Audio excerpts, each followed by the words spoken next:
Daniel, you're acting weird. Why are you refusing it so much? It's not like I'm refusing it. I'm just saying there's no meaning. No meaning? Why? Because, you can't go sightseeing here.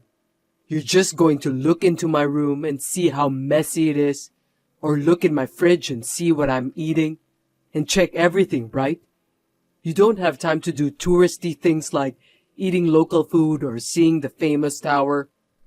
I'm sure that's how it's going to be. I'll just end up cleaning your room, doing laundry, and cooking. At best, I'll go shopping for dinner. I could at least stock the fridge. See? You're going to waste money on transportation to come here to do that. I'm making a good living in my own way. Don't worry. I'm an adult too. But if I go from Friday night, I can get all that stuff taken care of on Saturday.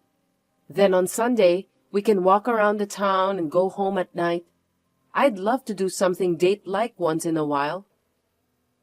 You'd have a hard time if we had a busy weekend like that. It's not like you have nothing to do. I'm thinking about you. Thanks for your concern, but it's not like I visit you every week, so it's not tough for me. Yes, it is. Of course it's tough. If you go to work on Monday in that condition, I'm sure you'll make a mistake. And if you do, you'll cause trouble for everyone around you. I don't want you to make a mistake at work and get fired or have your salary lowered. I don't want you to have to go through that. It's for your own good. You're even thinking about that? So, does that mean it's too hard for you to come over here? No, that's a different story. I deserve to have a hard time, and I'm relieved to be home. I can relax, and I get to do nothing on the weekends. I get to restore my energy. It's advantageous for me. It's not the same as when you come over here. Is that so? Something's weird. There's nothing strange about it. It's natural. There's a big difference between going back to our sweet home and being at a place where I'm working alone. This is a temporary home. But this home is a rent too. That's not what I'm saying. I'm not talking about renting or owning a house. It's our home, a place for both of us, a place to go home. But here is a temporary place, so I don't feel at home. I feel like I understand, but not really. Is that okay? Of course, it's fine. Anyway, you prefer to come back home, then I go visit you even if it costs money. That's what I mean. Besides, I heard from my colleague that if we work far from home and when we want to go back to our home, the transportation fee will be deductible as long as we file a tax return. So it's definitely a better deal, right? I didn't know that. Well then, it's better for you to come back. I mean, if you had said that from the beginning, I would have been convinced right away. Why have you been telling me all those weird logic or reason? I thought you knew too. It's not weird at all to me. Well, I don't know, but I get it. What's that? Which is it? I don't understand you. I don't know what you're thinking, but I understand that it's not strange to you. I don't understand completely, but if you insist, I won't ask you anymore. I'm glad you understand. This is definitely the best way. I've told you many times that I'd visit you, but every time you always have some weird reason or logic and refuse me. I've been a little worried about it. I wondered why you were so reluctant. Isn't that kind of weird? I was actually a little worried that you might have a girlfriend there. If you have a reason for wanting to use your deductible for transportation, that makes sense. You should have told me earlier. Wait a minute. You suspected me of cheating on you? That's stupid. There's no way I would do something like that. Right. You were thinking about the family. I'm sorry I suspected you for even a second. There's no need to apologize. If you understand, that's fine. Don't worry about that kind of thing anymore. Yeah, I love you so much. I can't wait to see you. I'm looking forward to seeing you when you get back. Me too. Well, good night. Now one problem is solved, but another one came up.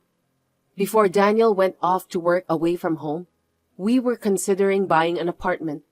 But since he left, we haven't talked about it at all.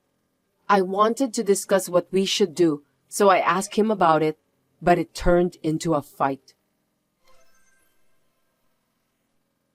Daniel, do you have any idea which place you want to live? I'm asking this because I wanted to get ready to buy an apartment. I wanted to decide on our place to live. That's not something you should be asking me when I'm working away from home. Why do you always get so ahead of yourself? Why don't we look for a place together when I get back? But then, I'll have to wait for another year? Until you finish your work there? I'm not even allowed to talk about it? You could at least tell me where you want to live. I didn't say like that. This assignment was originally supposed to be for 3 years, but there's a chance to be extended, depending on how things go at work. I can't decide to buy an apartment when I don't know what's going to happen. I'm worried too, you know. But even if we can't decide now, why don't we start thinking about it? At least, decide where we're going to live. Then, when you finish working there, we can make a move right away. I'm not talking about buying it right now. I just want to discuss about it. Is that a no too? No, I don't know when I finish. You don't know what the real estate status will be at that time. There is a possibility that land price in the city you want to live in might go up drastically. That's a waste of money. If that's the case, it's better not to make such a decision in the first place. First of all, we have to think about whether it's better to rent or own a house. Wait, what do you mean? Before you left, you said you wanted an apartment too, right? Did you change your mind? It's going to be our property. It's not like I changed my mind. I mean, I'm put off by your enthusiasm for buying an apartment. I was thinking that we don't have to rush. Why do you say that? Because if we are thinking of buying an apartment, we don't necessarily have to get it. At the very least, we need to gather information and save up some money. I think it's too late to start when you suddenly want it. We need a plan when we think about the finance, right? You know what? You're always so forward with your life planning, and I'm always being pushed around. That's what I don't like. I don't feel good, you know. What? I didn't mean it like that. Did I really push you around that much? You're always like that. You've been pushing me around like you're doing right now. You're always taking things in the direction you want them to go. That's selfish, isn't it? No, I'm not. I'm thinking about us. I always want to be happy together with you, Daniel. You didn't come along with me to this town, and you're trying to go ahead with your plan to buy an apartment just because you want one. Isn't that awful? Maybe you make more money than me, and you might think it's a stupid plan to quit your job and follow me. Then why don't you give something else up for me? How terrible. Is that how you thought? I don't know how to say, but I feel like you don't respect me. That's not true. But if you felt so, I must have done something wrong in the way I tell you or the way I talk to you. I'm sorry. You're not that enthusiastic about buying an apartment, right? I'm sorry for trying to force you to go through with it. Before I get into it or not, you're too forward. That's what I don't like about. It's not just about the apartment. You want to take over the conversation, right? You think I'm mad because of a childish reason like that? You've got to be kidding me. You think I'm stupid, don't you? No, I'm sorry. I don't understand why you're mad. Why is it? I didn't say anything difficult, did I? I'm saying you shouldn't proceed on your own. When you decide on something or do something, you have to hear my opinion and feelings before taking action. Why do I have to tell you? Understood. I'll do that from next time. After this message, he started to take over the conversation, and his male, chauvinistic comments began to stand out. I had a bad feeling about this because he had been so nice to me, but he suddenly changed. It was clearly someone else's effect, and if it had been a woman, I could see a trouble coming up. I was thinking about it all by myself, but it was a few months later that my bad premonition came true. I'm sorry, I haven't been able to spend time with you. I'll be home early next Friday, so let's go eat out. The restaurant you mentioned the other day sounds good. Let's go there. Kate, what's wrong? Nothing. You just sent to the wrong person. What's going on? No, it's not what you think. Don't get it wrong. She's my colleague at work, Kate. We were planning to go out for dinner since it was a tough week. There's nothing personal. Will you understand? But last time, you said that your colleague are all men. It's different from what you said. Besides, would you say, I can be home early when you ask a woman out to dinner? You know, you only notice what I don't want you to notice. Stop using your annoying skills. I told you not to worry. You were cheating on me. That's why you didn't want me there. So that's what was happening. Now it all makes sense. Yeah, you're right. Bingo. I was cheating on you. I'm working my ass off too. Is there a problem? Unlike you, Kate is a super nice girl who stands up for me. She's not selfish. She puts me first in everything she does. She listens to me when I tell her how hard I'm working. Unlike you, she's not condescending. She cooks and takes care of the house. When have I ever been condescending? I never say something like that. I mean, when did I say? I can tell by your attitude.